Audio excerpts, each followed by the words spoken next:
Greetings from the heartland of the United States, Kansas City, the city of fountains, the city of oceans, oceans of love and generosity, oceans of love and compassion, oceans of hope and mercy. And I just added something else today, oceans of diversity and inclusion. We have had, this is our 15th virtual Ramadan gathering online, and we have decided to include people from 28 different countries. They say diversity is a fact, but inclusion is a choice. So we chose to include. This is a person with Kansas City Dialogue Institute.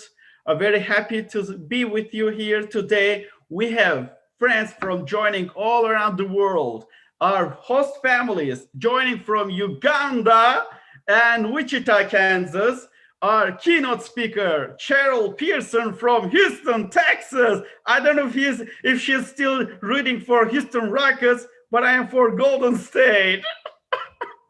And our host groups today, Greater Kansas City Interfaith Council and St. Paul's United Methodist Church. Hello, everyone. Hello. So my partner, Kelly, is not here today, so I will give a brief talk about Dialogue Institute.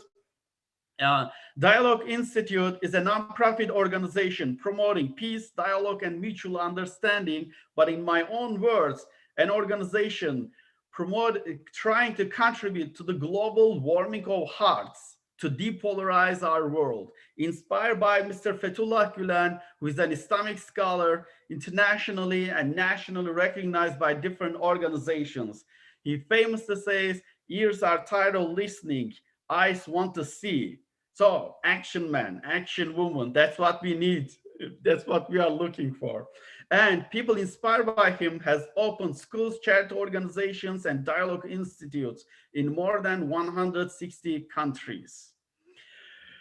And for this Ramadan, we have come up with another idea, another project, Giving Ramadan.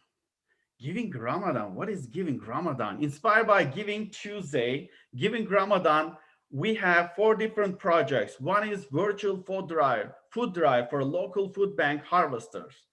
Virtual toy drive for children who are in foster care. Be the smile on children's faces. And we have an Amazon Amazon wish list for that. And also, we are partnering with a women's shelter and cooking for them during Ramadan 4 times. And also, Micah Ministry, a local organization providing meals to homeless people in Kansas City. So we are also partnering with them for 2 days. So actually, so far, we have had kind of successfully orchestrated this Giving Ramadan project. And I'm going to play a very short video about this project, what we have done so far. What we have done so far. Let's see. Are you ready, Cheryl? Let's see.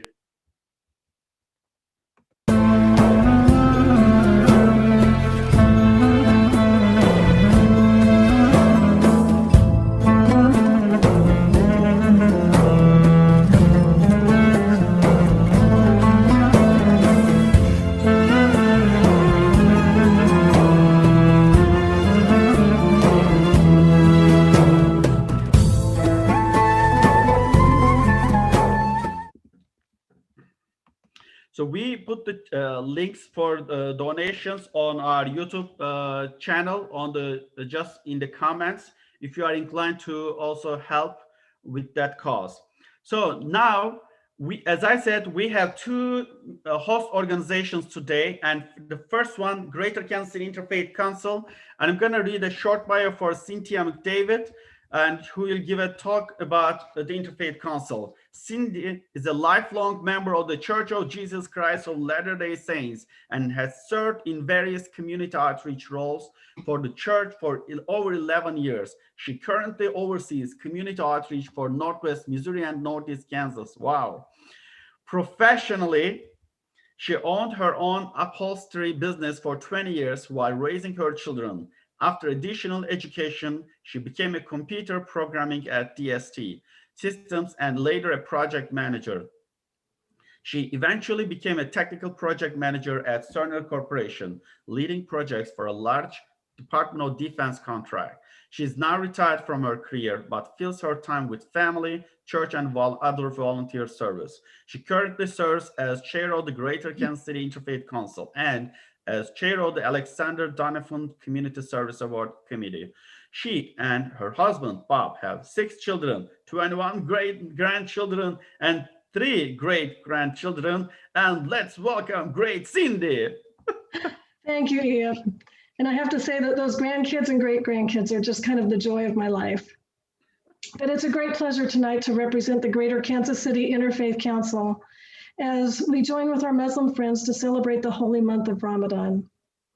I love the guiding principles of fasting in the Muslim faith, among them to reflect spiritually and deepen one's connection to God, to bring together the community, to bring renewed commitment to generosity and charity. The Interfaith Council has representation from 23 different faiths, denominations, and traditions. While some of those do not have fasting as part of their practice or observance, many do. Fasting is done in a wide variety of ways that may include complete abstinence from food and water, to eating 1 meal per day, to abstaining from certain foods or certain practices. Members of the Baha'i faith fast before the Baha'i New Year as a discipline for the soul, resulting in improved character and concern for others. For our Jewish friends, Yom Kippur, the Day of Atonement, is a day of fasting and repentance where Jews reflect on and repent of their sins. It is the holiest day of the Jewish year. Fasting is a very integral part of the Hindu religion, with the aim to purify the body and mind and acquire divine grace. Buddhists practice fasting to nurture compassion and allow one to more deeply connect to their spiritual practice. It may also include a period of complete silence. In Christianity, many denominations practice fasting for different reasons and in different ways. Orthodox Christians fast on Wednesdays and Fridays, symbolic of Jesus' betrayal and crucifixion. They may also fast before communion. Lutherans emphasize voluntary fasting over collective fasting, though certain holy days are times for communal fasting and abstinence. Catholics observe periods of fasting to experience a spiritual transformation in both personal and communal settings. It unites one's suffering with the suffering of Christ and therefore those in the world today who are suffering. Other Christian denominations may fast to learn self-control, to think more clearly, to open ourselves up to God's power, or to confess our sins and brokenness. For me personally, as a member of the Church of Jesus Christ of Latter-day Saints, I fast unitedly with my congregation, generally on the first Sunday of each month, as well as at other times individually or with family and friends, when I want to grow closer to God, or when I have a special need that I want God's help. We fast from food and water for 2 meals, or in other words, 24 hours. For us, a fast is completed by donating the value of the missed meals or much more to those in need. In my faith, fasting is equated with joy. I'm inspired by our Muslim friends as they fast in their way daily for the holy month of Ramadan. As people of faith, rather than being conflicted over what may be differences in doctrine and practices among faiths, may we find joy in our diversity as well as our similarities. May we unitedly find joy in fasting according to our own beliefs and practices. My hope and prayer is that we may each allow both our diversity and our similarities to bind us together as a society. Thank you, Ayub, for inviting the Interfaith Council and all others to be part of this Ramadan Iftar. Ramadan Mubarak. Oh, thank you, for a great talk. And we actually had our iftar with our friends from LDS just a couple of days ago, first Sunday. Of each year, the last 7 years, it's been a tradition, and we also did that just a couple of days ago. Thank you so much. Mm-hmm. Now I'm gonna have Pat Cooper. Let me just a second read your bio briefly. Pat Cooper from St. Paul's United Methodist Church. She is a lifelong resident of Kansas City area, a former teacher, and a member of St. Paul's United Methodist Church in Lenexa, where she is on the Peace and Justice Committee. She is very interested in promoting social justice and working for peace and understanding among people of all cultures, races, and religions. She believes that by getting to know those who seem different from ourselves, we begin to realize that we are all really very much alike. That's how we can stamp our prejudices and find peace in the world. She is also famous for hosting me and my friends for dessert and coffee. Thank you. Thank you, Iya. I'm so happy to be here to represent St. Paul's and to share this Ramadan fast-breaking meal with you and with the Interfaith Council. We have been involved with the Dialogue Institute for a number of years, even before Iya was there, I believe. I was a baby or not? You were a baby. Yeah. Big baby. Right. So we've done all kinds of things with the Dialogue Institute and appreciated all of them. We've done family dinners, iftar dinners. We've hosted some and been to some. We've gone to brunches and lectures. We have gone to cooking classes and all kinds of things. And we've thoroughly enjoyed all of those. I think probably the best thing about our involvement with you is getting to know you and love you as friends. That's, I count as really good friends, some of the people at the Dialogue Institute. As we've gotten to know you, we've learned that really we have so many things in common with you. And actually we're more alike than we are different. One of the things that I think is similar between the Dialogue Institute and our church is that we are similar in how we want to live out our lives to honor God and to take care of people, to serve people. St. Paul's, like the Dialogue Institute, is very interested in social justice and in service. We are what's considered a reconciling congregation. What that means is that we welcome all people as children of God, no matter who they are, where they've been, what they've done.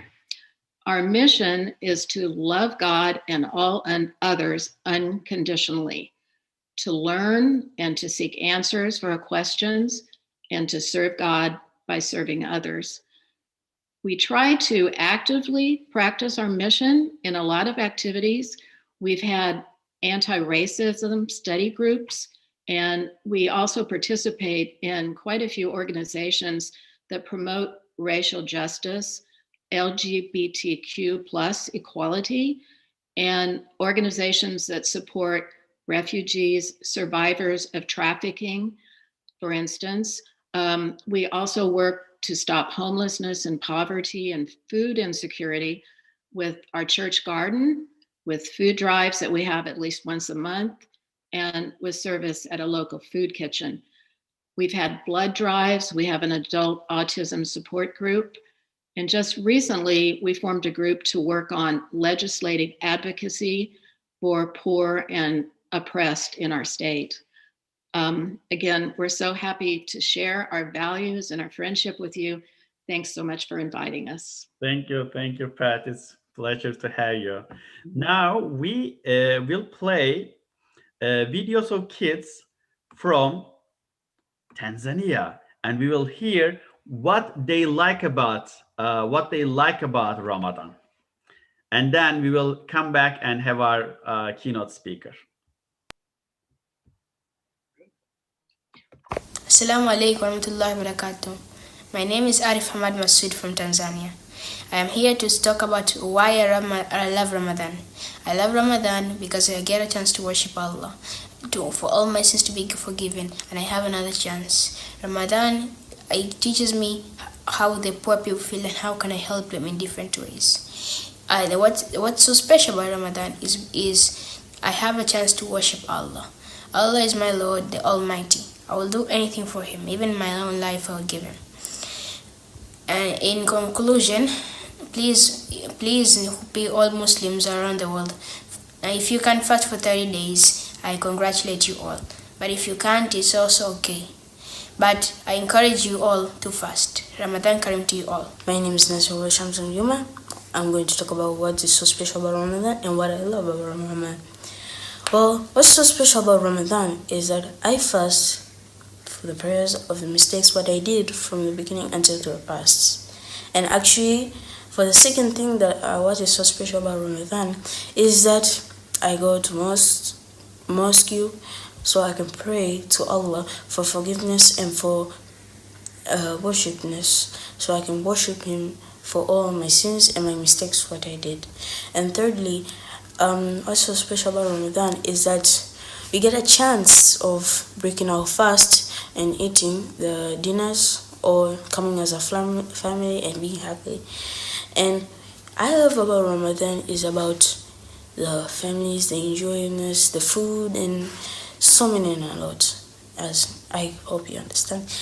The second thing about what I love about Ramadan is I love Ramadan really much. I love it so much that it's enjoyable at a time for praying for those people who are in need, as you know. For example, for those street children who are always stealing there, some of the people, they fast so they can help the prayers and give the prayers to the children. Today, I'm going to talk about what's so special about Ramadan and what I love Ramadan. Ramadan is a one-time month that occurs once in a year. In Ramadan, we fast, we play Taraweeh, we recite Quran, and do all other kinds of good deeds. What's so special about Ramadan? Ramadan is a month which we ask forgiveness for Allah subhanahu wa ta'ala from the sins that we committed and the mistakes, so that we can be righteous and go to heaven, inshallah. What I love Ramadan? I love the food in Ramadan. We get to eat together with the family, playing Taraweeh all nights, and reciting Quran. Ramadan Mubarak. These kids are so fun to watch, I guess, right? So now we are gonna have our keynote speaker. Welcome, Cheryl. Let me read a few words about you. Cheryl Pearson. I like your first and last name. I want to say it again. Cheryl Pearson from Houston, Texas, has been a practicing Muslim for 25 years. She has spoken to audiences in Africa, Europe, and Turkey on topics ranging from teaching methodology, cross-cultural communication, intra and interfaith conversations to business management and leadership. She works in the area of business development, communications, and systematic coaching, training and development, and is a director of development for a nonprofit organization dedicated to providing digital accessibility to all communities. Let's give a global round of applause to our keynote speaker. Welcome, Cheryl. Thank you. Thank you so much. Assalamu alaikum, everyone. Brother, thank you for inviting me. It's such an honor to be here and to follow the children. Really, it's a privilege. And they spoke so much. They pretty much said everything I was going to say on Ramadan, inshallah, God willing. But I do have a couple of points that I would like to cover. And at the end, my intention is to leave time for questions, comments, or anything that you would like to share. So fasting in and of itself, it's a dedicated month. It is called the holy month of Ramadan because it was during that month, there was an exchange, the beginning of the exchange between the angel Jibreel and the peace be upon him, and the Prophet Muhammad, peace and blessings be upon him, where the Holy Quran, the revealed word of the Creator, was revealed to the beloved Prophet, and there was an exchange. And this was the month that it began. And so when we look at the word fasting, really what we're talking about is what it means to abstain. Abstain from what? Abstain from acts that during the other months of Ramadan that could possibly take us away from being what we call being conscious of the Creator. So we are reminded during the holy month of Ramadan that from dawn to dusk, and I'll get into a couple of the particulars later, but from dawn to dusk, we are to intend our fasting for the Creator of all. And so the purpose of fasting, and if you will, please allow me to share just a couple of translated verses from the Holy Quran. So looking at the Holy Quran, chapter 2, verse 183, it is stated, "O you who believe, fasting is prescribed for you, as it was prescribed for those before you, that you may become righteous." Righteous in this case, again, it refers to what we call being conscious of the Creator, being conscious of what is considered to be lawful and what is considered to be unlawful, so that we can make a distinction between the two. Another aspect of what it is to be righteous is to love to do things that will be pleasing to God, and to avoid doing things, abstain from doing things that we, as we understand it, would not be pleasing to the Creator. And to be patient and to persevere. All of these elements are critical inside of what it looks like to be righteous. Looking at the second verse that I'd like to discuss, from chapter 2, verse 185. Ramadan is the month in which the Holy Quran was revealed. Guidance for humanity. Clear distinctions or portents of guidance and the criterion. Whoever you witnesses the month shall fast it, but whoever is sick or on a journey, then the numbers of days that were missed are to be made up. God desires ease for you and does not desire hardship for you, that you may complete the number of obligated days and celebrate God for having guided you so that you may be thankful. So when we're talking about what it looks like to fast for the practicing Muslim, ultimately is to be thankful for what many people have asked me in the past, to be thankful for everything, to be thankful for the opportunity to wake up and to have our morning meal before we begin to fast, to be thankful for when we see the sun begin to set. And when that slight line happens and we understand this is the time that we can now break our fast, which actually brings us here this evening. So when we look at, many people have asked me, well, what are the rules of fasting? It really comes down to two things. One is that you want to make sure that you are only doing this. You make the intention to fast to only please the Creator. And during that time, from dawn to dusk, we do not consume anything. We consume, and this was something that, so again, I've been a Muslim, alhamdulillah, praise be to Allah, for almost 25 years. But when I was a new Muslim, my first year as a Muslim, I became a Muslim, I believe, I'd say maybe a month before Ramadan. And I didn't know any other Muslims at the time. And so I thought fasting meant, okay, I get it. I'm not supposed to eat, quote unquote, eat or drink anything. I thought that was food. And so I actually went to the mosque for prayer and I had Tic Tacs and I was offering people Tic Tacs. And the women would say, a sister, we're fasting. And I would say, well, so am I. Would you like a Tic Tac? Because in my mind, that wasn't food, that was a mint.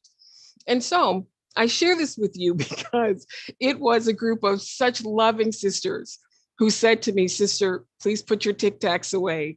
Let us talk to you about what Ramadan is and what fasting is. And that began a beautiful, beautiful, over 2 decades of experience of learning really how to practice the religion from books, which is critical. It's critical that we, as practicing Muslims, that we do study our books and we have an understanding. And a critical component, though, of bringing it all together is the community, is to have the support, is to have a mentor with you. So I discussed the first point. It's very important to make the intention. And the second thing, you just want to make sure that you are refraining from things that would possibly take you away from your fast. During this time, we're actually encouraged throughout the year to behave this way, but especially during the holy month of Ramadan, we are reminded that we should not gossip. We should not have fights. We should not quarrel. We should not dispute. We should not take in anything that could possibly have us forget our God consciousness. So who is obligated to fast? Adult, male, and women, people who've reached puberty, individuals who are sane and sound of mind, and people who are not sick. So there are many elements to fasting, and there are many traditions. One powerful tradition, but you don't have to, but it makes fasting so much easier, is the breakfast meal, or it's sahur. It's called the pre-dawn meal. This is a meal that you are encouraged, you don't have to, but you are encouraged to consume, to prepare yourself physically and mentally so that you can manage the hunger pains, so that you can manage the thirst, you can manage all of those bodily sensations that sometimes can actually take us away from our fast. So you're encouraged to do that. The other point is that right around this time, because it's almost 8 o'clock here in Houston. So I'm looking because it's almost time for me to break my fast. So when it's time for us to break our fast, which is called Iftar, then we are to break it immediately after sunset. We break it in it's many different ways that you can break it, but we are to break our fast. And then from that, within a very short period of time, we have our Maghrib prayer, and we want to pray. And we want to spend our evening really making sure that we are praising the creator of all things, being thankful for each other, being thankful for our families. Many Muslims will take that time after they've prayed that to go out and they visit family members. And even during the time of COVID, that can be a challenge. And I know that for many Muslims around the world, this particular Ramadan has been challenging. But I encourage my brothers and sisters to really have a clear understanding that even if we cannot physically be close to each other, inshallah, God willing, we have the opportunity to still connect through Zoom. We have the opportunity to connect through window panes, really whatever it takes. So that completes what I wanted to talk to you a little bit about. Actually, there is one more thing. There is one thing. There is a hadith. And a hadith, it's different from the Holy Quran. It's the recorded sayings, actions, things that were permitted, things that were not permitted by the beloved Prophet Muhammad, peace and blessings be upon him. And there's a very strong hadith that says, the messenger of the creator, peace and blessings be upon him, said that Allah subhanahu wa ta'ala, Allah subhanahu wa ta'ala, sublime be he, said, every deed of the Son of Man is for him except fasting. Fasting, it is for me, and I shall reward for it. So with that, I wish you a wonderful Ramadan. And we are also in the 10-day window. The 10 last days of Ramadan are the holiest of all the days. And so I ask all of you to make dua for each other, to pray for each other, and to keep each other as Muslims, non-Muslims, for all of us to keep each other in each other's hearts and each other's minds. So at this point, I'd like to open the talk if there are any questions or comments, anything you'd like to share. Oh, I loved your talk. Uh, thank you so much, and for a very meaningful talk. Uh, there is a message, great opening and important messages from speakers by Nancy. I assume she's in Kansas City. We have a friend greeting us from the Netherlands. A lot of people saying thank you. Hello, friends. Ramadan Mubarak. Ramadan Mubarak from Connecticut, Texas, Arkansas, Kansas City, Germany. We have those greetings from different countries. Uh, Wonderful. yeah, thank you. Thank you so much. Um, Maybe I will have a question. Say, Please, maybe I will share this moment, a story, and please. will ask your opinion on how would you respond. Say, it was a couple of years ago, May. Yeah, it was a couple of years ago, and May 27th, Memorial Day. So usually on Memorial Day we don't have a community dinner because people are more busy or it's a long weekend. People want to take time off. So, and I realized, yeah, I mean, we wouldn't have this community event. And I wanted to watch Golden State Warriors Cleveland Cavaliers basketball game. Hmm. Okay. And just went to a burger place and got a burger. And the person in this burger place knew me and said, "Oh, like, oh, I haven't seen you recently." I said, "It's Ramadan, and we are having this community iftar." And her response like, "Oh, I'm so sorry for you. How are you like surviving? It's so Mm. hard." And I said, "I'm used to it. I've been fasting for many years." And but she kept saying, "Oh, I'm so sorry for you." I'm like, "Don't feel sorry for me." Mhm. But plus, what I started thinking, I chose to fast as a Muslim. It's Mhm. a pillar in my faith that I have to fast on one hand, but on the other hand, I have that, in a way, luxury. I call it luxury of the choice to Mhm. fast or not. I mean, if I Yes. eat in my home, nobody would torture me or put me in prison. Mm-mm. But um, we don't need to go to Africa to give an example about hunger. We can all, like, wherever we are. You are in Houston. I'm in Kansas City. Mhm. We have this hunger issue here. We just Mhm. were saying, oh, we have this virtual food drive. This food Mhm. drive is in the United States, the superpower of the, you know, Yes. of the world. Yes. Not There are many, about many hungry people here. Many people. so, I'm like, I choose to fast, or we choose to fast.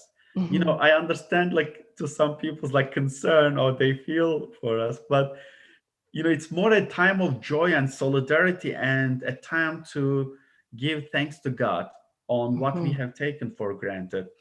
My Hmm. question is more like, how would you respond if someone say, "Oh, Mm. Cheryl, I'm so like sorry for you. Oh, you are so, Mm. how are you surviving?" Yes. Before giving the mic to you, I will quote a Methodist friend Yes. who was just like 21 years old. Mm. But he also experienced Ramadan. He did the full fasting. And when people ask him, "Oh, you are gonna die. How are you gonna survive?" And his Hmm. response was, "If 1.5 billion Muslims can fast and don't die, I think I'm gonna make it." Yes. So the mic is yours. Yes. Yes. When people say that, I really hear their commitment to connect with me, and I hear the compassion. When people are concerned, because many people have said that to me, especially early on when I was a new Muslim. And how I explain it is a couple of ways is that that fundamental to our belief is that there is one God and that we depend entirely upon the God. And that it's the word dependence. And when, because it's a preparation, but to know that we trust in God, that we trust in Allah, subhanahu wa ta'ala, entirely. And that because this is prescribed to us, we believe by Allah, that Allah subhanahu wa ta'ala, and again, part of the verse that I said earlier, that it's not a hardship for us. And that Allah would not ask us to do something that would be too difficult for us or something that would cause us harm. What happens is, and I didn't touch upon this, but you know, when we're talking, one of the things that we wrestle with, all human beings, I assert, but Muslims specifically, because we're told to watch out for it, is our nafs. It's that part of us. It's that part of ego.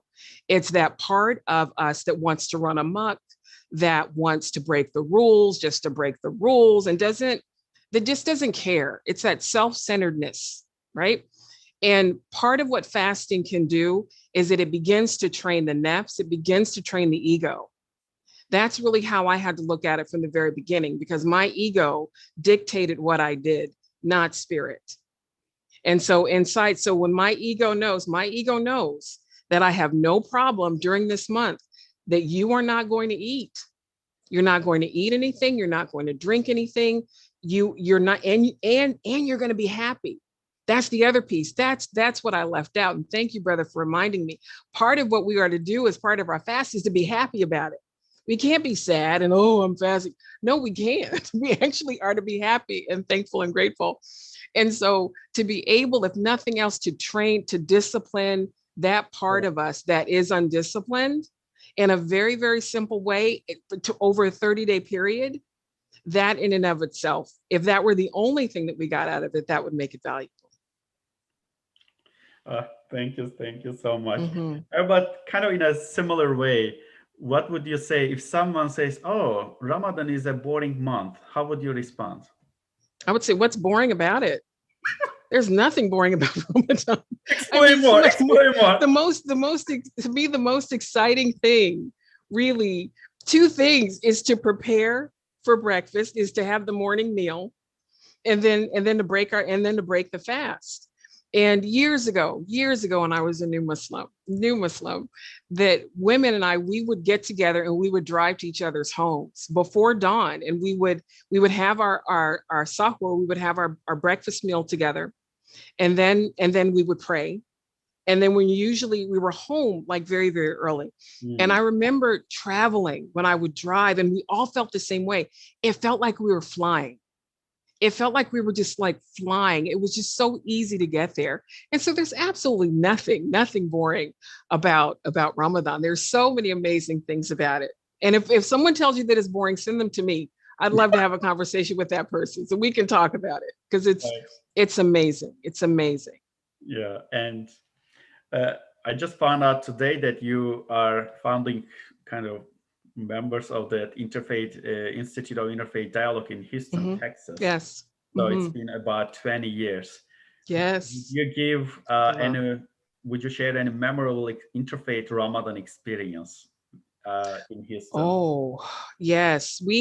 I remember one of our first, we didn't actually start doing, I don't think we even had iftar dinners the first year, because we had to get to know the community, and because this was back in, say, about 2001, where things were a little bit different back then. Yeah. And so I think we started giving iftar dinners the second year. The first year, we went to our neighbors. It was the celebration of Noah's pudding. It was celebrating. And so that's how we got to know our neighbors first. And that was so hard for me, because I didn't grow up in that tradition. I was born in New Jersey, but I grew up in Southern California.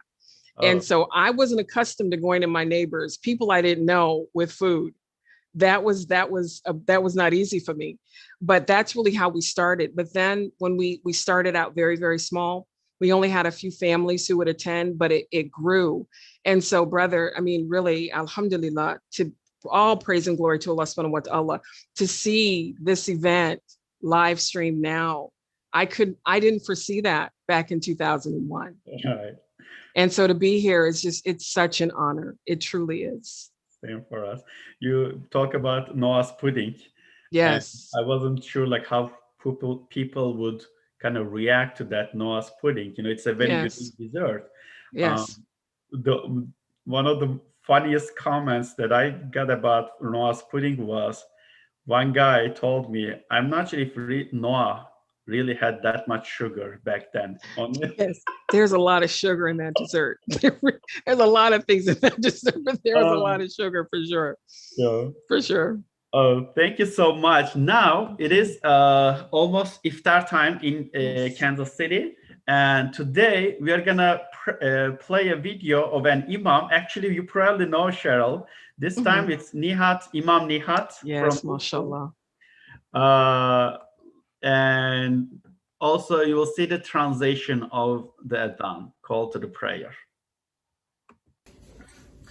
Allahu Akbar, Allahu Akbar. Allahu Akbar, Allahu Akbar. أشهد أن لا إله إلا الله. أشهد أن لا إله إلا الله. أشهد أن محمدا رسول الله.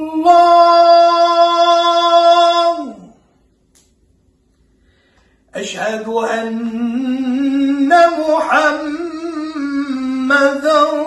رسول الله.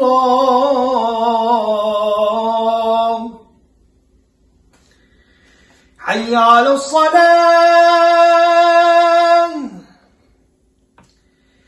حي على الصلاة.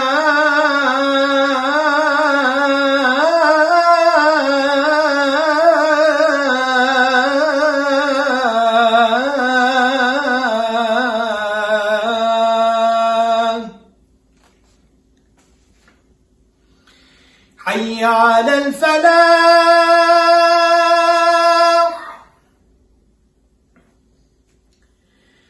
حي على الفلاح.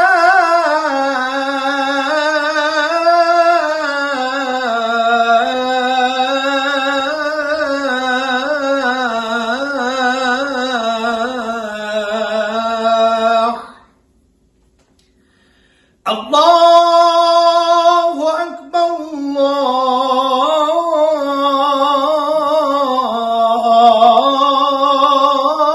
الله أكبر.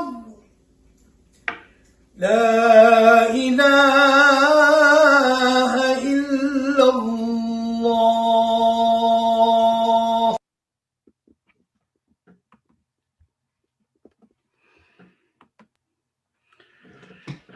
After each adhan, we offer a world peace prayer. Today, it's gonna be by Gandhi's prayer for peace. I offer you peace. I offer you love. I offer you friendship. I see your beauty. I hear your need. I feel your feelings. My wisdom flows from the highest source. I salute that source in you. Let us work together for unity and love. We got one more question. If Cheryl, okay, I'm glad you are back. Yes. So, do you have certain foods during Ramadan, similar to how Jewish faith has specific foods during certain holidays like Passover? Do we have, well, there are certain traditions in some areas that I know that many Muslims around the world, they will break their fast with milk and dates. However, it is important to remember that because the Prophet Muhammad, peace and blessings be upon him, came for all people, some of the food traditions will be different. Someone made a comment, said some special food for Ramadan pide, Ramadan bread. Also depends on where you are, like locally.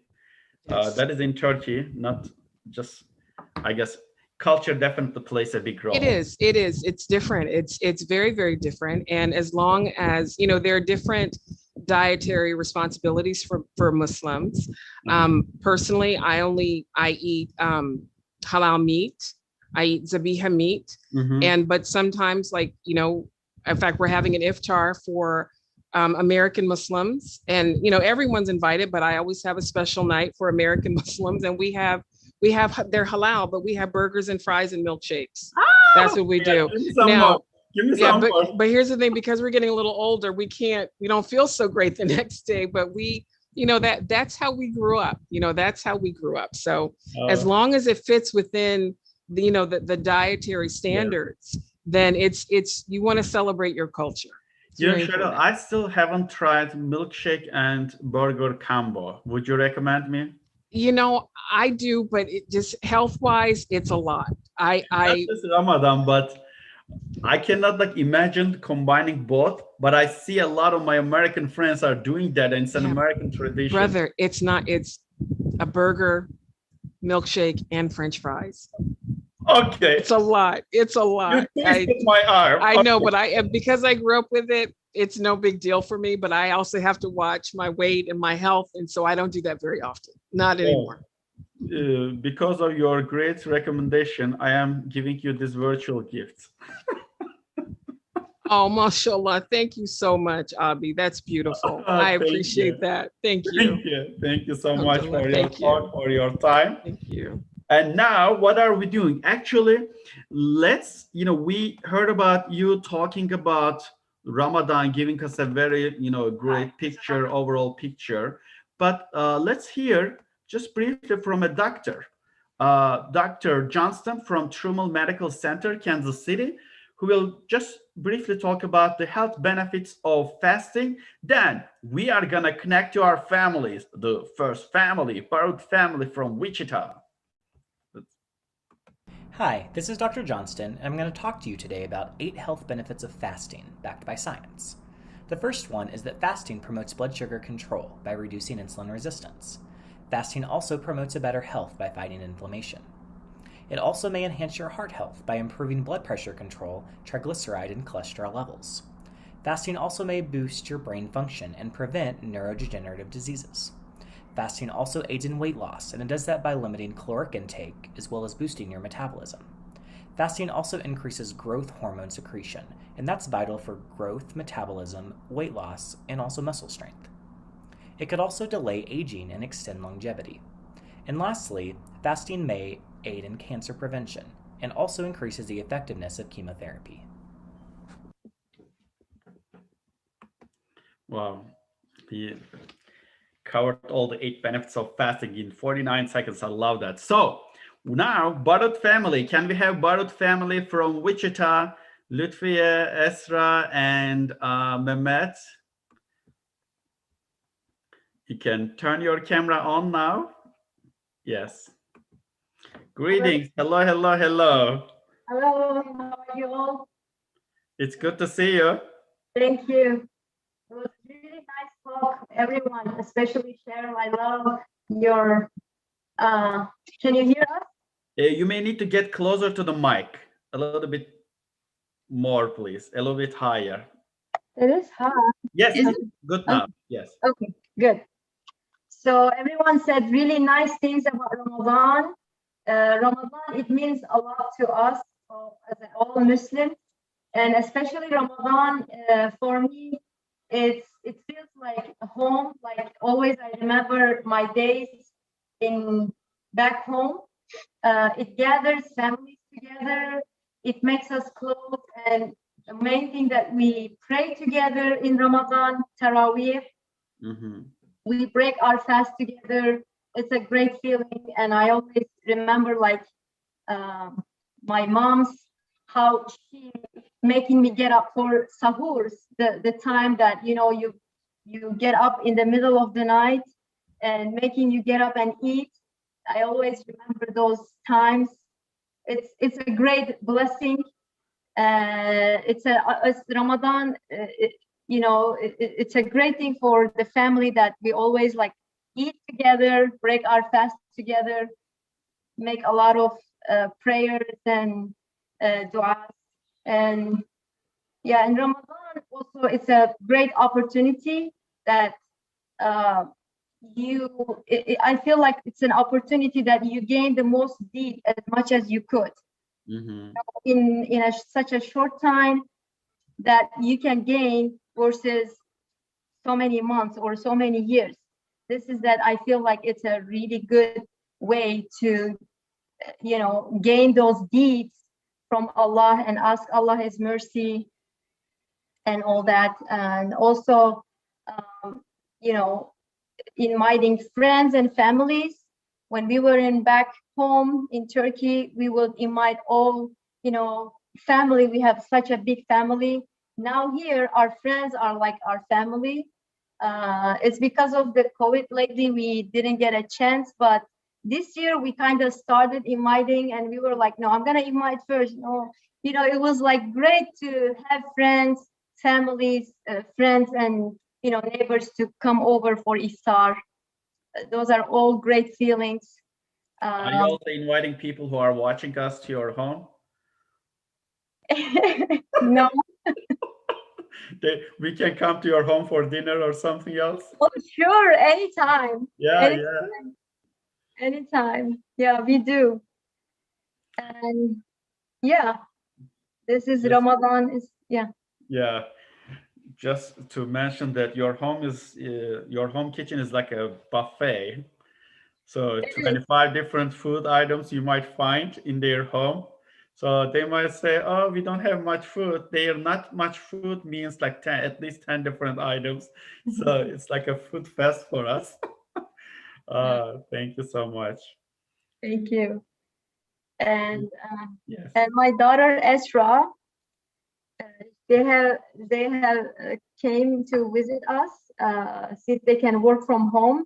So it's a blessing to have them together during Ramadan. So she has some few things also to say. Yeah, Esra, let's hear from Esra. Welcome. Yeah, thank And you. congratulations on your marriage again. Thank you so much. I guess everyone is now saying congrats. You recently got married, and let's. And expecting a baby. Oh, that's great news. Thank you. Yeah, thank you. But yeah, I'm happy to be here and share a little bit of my feelings and experience with Ramadan with all of you. I have to say I have so many feelings about Ramadan, and I'm going to just minimize it to just a few aspects. And I think the biggest thing that I feel in this month is we say, God's rahmah, His mercy. And I feel it in everything. Even when I think about it, I see everything that we have as kind of prescriptions to us, kind of. Fasting is one of them. And it's so much for us than it is for anything else because it helps our hearts stay in the right place. Like Ramadan is like a time to recalibrate yourself from the other time of the year. And it's a point where you recalibrate, restart, and it keeps you for the rest of the year until the next Ramadan starts. And even the fact that it's 30 days, it's enough to get your habits in place and to keep you going for the year. It's such a blessing to me. It's a mercy in a sense. And aside from, fasting and abstaining from so many things, it's like abstaining from things that deter you from your compass in a sense, focusing too much on maybe things that would be more worldly and not focusing on your faith as much. So it's a time, like I said, to recalibrate. So yeah, the fact that we have all of these right now, it just makes me feel like I'm being hugged with mercy this month. That's how I feel. Wow, I like your talk. You can maximize your talk then. And also you can transcribe what you have just said and send it to me. I might use in my future talks. Okay, yeah, take notes. So, you, I guess, grew up in the US mainly, right? Were you born here or Turkey? I was born in Turkey. I had the pleasure of experiencing Ramadan once in Turkey. Once in Turkey.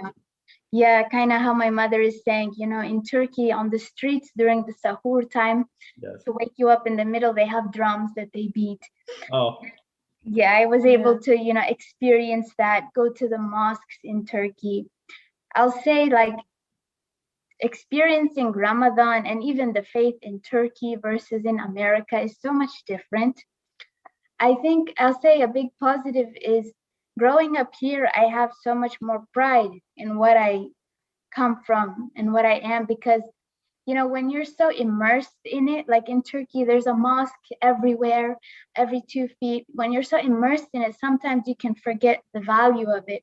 Right. And so here, I know the value of it because I seek it out. I look for, places I can have zabihamit, let's say, or places that I can go in for a prayer, and places that where I can break my fast with people. So I think that's such a blessing to me to be growing up here and experiencing it, because I have a totally different take on it than someone that would grow up in Turkey. Right.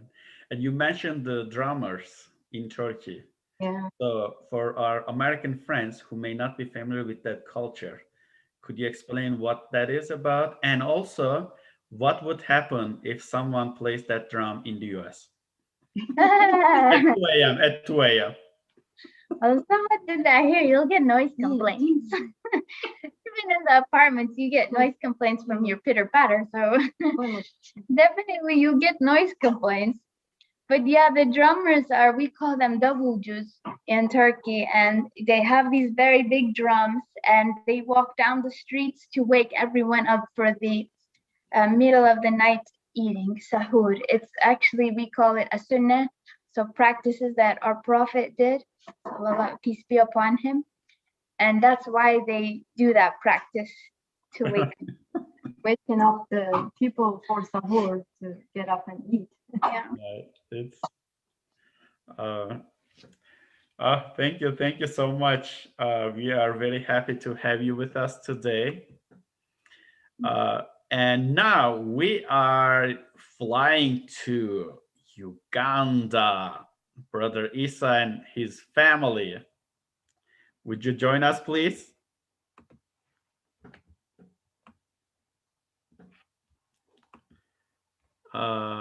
Are you available to join us? Let's see. I hope they didn't go to bed. Please. Yes. Yes. Isa from Uganda. How are you? I'm okay. Salam alaikum and peace be upon all of you. Ramadan Kareem. It's Ramadan Kareem. It's about 4 a.m. now, right? Or 4:30. What time it is? Yeah, you can see that I'm around with the whole of the family. We are beginning to enjoy and of course listening to you, and we have been very grateful with all those messages that send the message that Ramadan is really celebrating the beauty of our differences. Well, it's great to see all of your family, to see that closeness within your family. So how do you, we can hear from you, maybe also a couple of family members. Like, how do you celebrate Ramadan, or what is unique about Ramadan for you and for your family? What is unique, it really humbles us.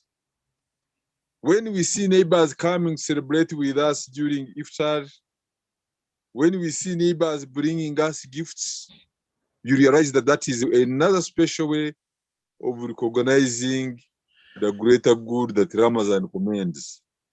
And of course, to us as a family, it brings us closer, it brings us together, and we come closer to the Almighty God, subhanahu wa ta'ala, when we remember that this is a month of mercy, this is a month where charity is more available for all and encouraged to give. So we really feel very great. And of course, it is also entrenched into our family when it comes to eating different food. You discover that, like one of the speaker was saying, the good thing that scientific in fasting, we have also learned to borrow a leaf from soft food, mostly when we are breaking fasting. Mm-hmm. So to us, fasting is very special, a mass of course, forgiving, a mass that tells us that we are all equal. Let us live in a manner that sends a message that human beings must live together. Thank you. Thank you. Thank you so much for your comments. Are we able to hear from your family? Yeah, you can talk to them. Yes, I want to see them. You can pass listen. Yeah, see them. This is the family. Hello, hello. Assalamu alaikum. Peace and blessings to you. Alaikum salam wa rahmatullahi wa barakatuh. Would you like to share your opinion, feelings about Ramadan? What's unique about Ramadan for you? Just a little bit speak, loudly, please. My own view. Yes. Ramadan is a pillars of Islam. It's a must fast it. So it's a way to worship. It's a way to worship. And so this is where people find that compassionate to help out and also to quit the bad habits and to ask forgiveness to Allah and renew their lives. Thank you so Ramadan much for Kareem. joining at this time. Thank you so Now we much. can hear from the mother of the house. Assalamu alaikum. Yeah, walaikum salam. How are you? You find that Islam is a real religion which covers the whole lifestyle of a human being. You find I was not originally from an Islamic family, but when I got married to a Muslim man, I adopted the Islam because I loved it. I love the way it is done. And when it comes to Ramadan, it is a holy month which is celebrated once in every year. And that's when we ask Allah to forgive us where we went wrong all year round. I only wish that it could always continue like this. People should always desist from doing wrong things and do only the right things all the time throughout their life. Ramadan Kareem. Thank you. And what is your relationship to the family? I am Mrs. Isa Kirarira. Nice to meet you. Nice to meet you. Thank you. We can hear from Noon Blessings, Chirabo. Do you want to say a few things? Hello, how are you? Greetings from United States. How old are you? Is she asleep still?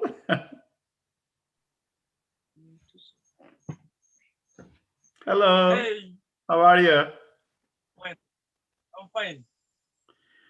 I am just a concern to Mr. Dada. You may need to get a little bit closer to the camera so we can hear you better. Yes. I'm Justin Quraish from Uganda, Mukon district. A grandson to Isa Sirada. So otherwise, Ramadan Kareem. Thank you. Thank you so much. Thank you. Wow, what a great and big family you have. Hello, assalamu alaikum, peace. How are you?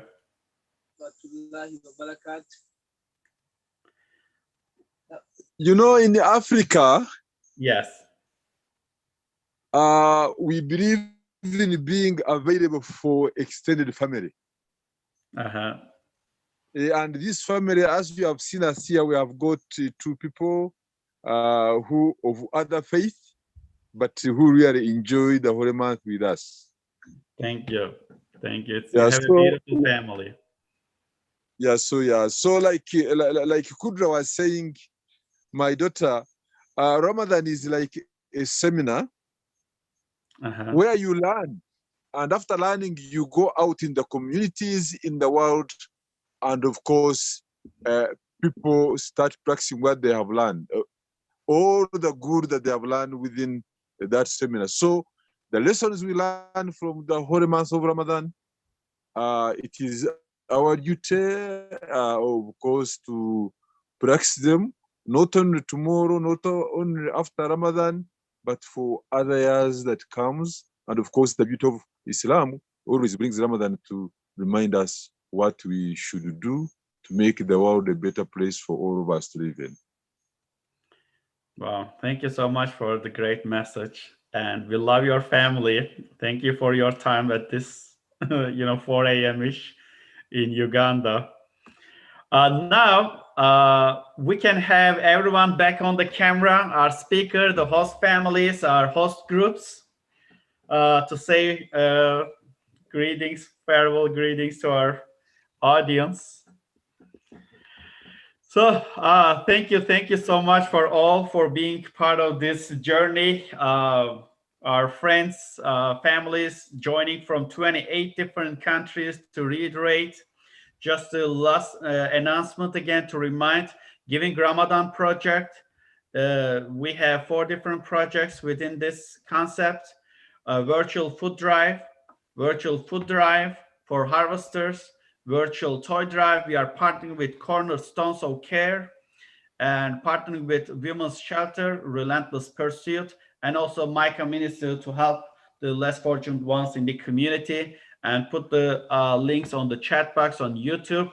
You can subscribe to our channel if you like our event. If you don't like our event, I don't know what to say, Cindy, but we cannot force. But so, as traditionally, we don't like to say bye-bye. We want to say see you again. See you again on May 6th. Our host group, St. Francis Xavier Catholic Parish and Center for Spiritual Living, Oakland Park, Florida. Videos of kids from India, calligraphy by Yasin Bekar, a local artist, Kansas City. Keynote speaker, Deniz Özbudak from Ohio, adhan by 6 different imams, Turkey, United States, and Egypt.